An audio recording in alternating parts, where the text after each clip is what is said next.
Hey guys, it's Bunny. Welcome back to my channel.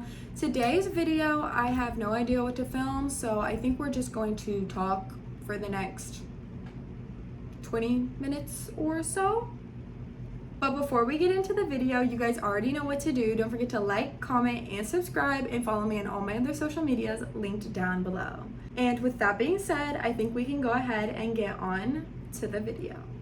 So I just thought for a minute, and I think in this video I'll be talking about some of my hot takes or unpopular opinions, whatever you call them. The first topic that I want to get into is overrated trends, and I feel like a lot of people won't agree with me on my first one. I feel like a lot of people won't agree with me on my first opinion, but it's about rap music, specifically the kind of like Playboy Cardi, I'm not sure how to phrase it, specifically kind of like emo alt rap music where it has like the kind of like electric rap beat and then they're like rapping and you can't really hear what they're saying, or it's like really badly produced. I'm not sure what it is, but to me it's just overused. Like, it's already been 10 years kind of since like mumble rap or whatever came out, and it seems to just be like not going away like I want it to. We see like young teens rapping like this and like adults, and I don't know, it's just not the kind of music that I'm into anymore. So I'm really hoping like the rap genre as a whole kind of changes soon, because nobody likes to listen to these songs. At least I don't like to listen to these songs. I can't understand what they're saying. It's too loud. They're lying in their music. Like, all the flexing is lies, and if the flexing is lies, then everything else is also probably lies. I mean, girls, money, rugs, all that stuff that they talk about, it's lies. It's also very bad for like young children to listen to. I was one of those young children, and look how I turned out. The second trendy thing that I think is really overrated is just being emo or alt in general. Like doing the makeup and wearing the outfits and being alt or emo. Recently on my TikTok, I've seen about how they're like, oh, this isn't real goth, this is real goth. And it's like, it's just because you wear the all black clothes doesn't mean that you're a real goth, because real goth has like white face paint with super intense black makeup, you know, kind of like fully covered black outfits. Like, it's not really like a mini skirt or anything like that. And that's kind of how I feel about being alt or emo. Alternative to the lifestyle, I hear people say all of the time, and it's really not even alternative if there's millions of people doing it. Realize you're in the majority. Like, realize you're in the majority. It truly is a trend, but also in my opinion, being emo or alt is kind of like a phase. I don't think I look too like altish, but like, I don't think so. I mean, I just have a black bandana on, and that's kind of like what I'm saying. I'm like, just because you wear certain pieces of clothing or you have like a certain style, obviously you're influenced by the people around you and other outside sources to dress like that and do your makeup like that and be friends with these people who have similar interests with you. Obviously you're being influenced to do that, and I don't know, it's not really cute because it's just not really cute.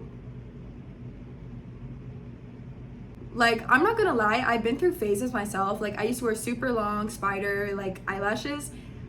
I've dressed kind of like the baddie style though, but I've held on to the kind of like baddie style. It's kind of evolved over time, so that's like kind of what I've held on to. Then I like shaved my hair, then I wore wigs, then I started doing eyeliner on my, like, you see what I mean? I'm like, I started changing and doing things. Do I think I'm changing as the trends change? No. I don't think I'm like hanging on to trends though. I think there's things that I just see and I'm influenced to do. My final trend that I kind of really don't like, and I actually despise this one, this is probably the one I dislike the most, but is any trend that revolves anybody posting about their trauma and things that they've been through.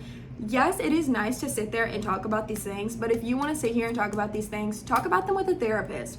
Talk about them by yourself. You do see what I'm saying? Talk about them alone. Talk about it to someone who cares about you. The whole internet does not need to sit there and see these random posts going viral about how you experienced this and then get triggered by their own traumatic experiences, because every time I see a post like that, I know I'm thinking about like a similar experience that happened to me.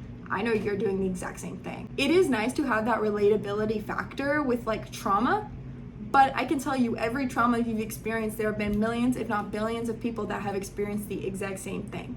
I feel like there are things that are personal that we need to keep off the internet, like our children, our relationships, our trauma, and probably some other things that I just can't think about off the top of my head. I feel like the internet is supposed to be that kind of escape from our real lives, because the internet is not reality, and everything we see on the internet is scripted and fake and planned out, along with like all of these relatable YouTubers and their videos. They're scripted out, they're planned out, and I notice a lot of these influencers are not real people, they're pretending. Which brings me into social media as a whole, and I could sit here and talk about social media for like ages, but I'm gonna try to sit here and kind of compromise it into like something smaller. I view social media so much more differently than I did when I was like 16 or even 17 years old, and I'm 21.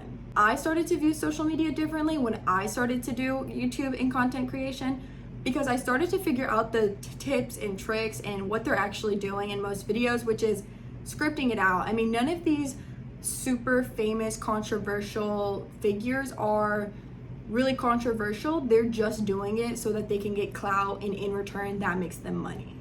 Like, I'm pretty sure when I said that, a bunch of people just popped into your head, because that's literally what they do. And once you figure out that that's what they're doing, you can never look at them the same, and you kind of look at them like a joke, and you tend not to watch them anymore. That's just not the kind of content that I like to watch. I tend to like smaller creators more than I like larger creators, because I feel like the larger creators, I look at their content and I'm just like, wow, this is fake, and this is fake, and this is fake, and this is fake. And it's just like everything they do is just a stunt for like a cash grab. For example, Kai Cenat's Streamer University. I mean, he literally took like what, a year-long break from streaming and then came back to do Streamer University. Does that not just scream cash grab? And the place we're in right now on social media, it seems to be a lot of re-uploading or a lot of repetitive content, like doing the same thing over and over again. And I understand the repetitive content, because if you have a niche, it's very hard to break out of said niche. I've literally seen dozens and dozens of creators just sit here and re-upload content. I mean, for the cash. That's why. Let alone the social media algorithms are meant to influence our minds and control us and control our opinions and control our lives, and of what we dress like, who we like, what are our friends like, what do we want our partners to be like, how do we want to raise our children. All of this is being influenced by seeing all of this stuff online, and you sitting here thinking, this person's a good mom, I want to be a good mom like her, or thinking, I love this dress, let me get this dress, just because you saw somebody wear it, or just because you saw somebody behave this way. Again, not everything that's put up on the internet is what's happening behind closed doors. Just to round out the whole topic of social media, it's fake, it's super influential and controlling, and I don't really think that we should be spending 8+ hours on social media every day, because we do. With that being said, I think this is the perfect time to wrap up the video. I hope you guys enjoyed my opinions and hot takes, and I definitely want to make more videos like this, because some of these things I could talk about literally all day long. I hope you guys enjoyed watching, and don't forget to like this video, subscribe, and check me out on all my other socials, because your girly here is probably the best person you're ever going to see on the internet. So, bye guys!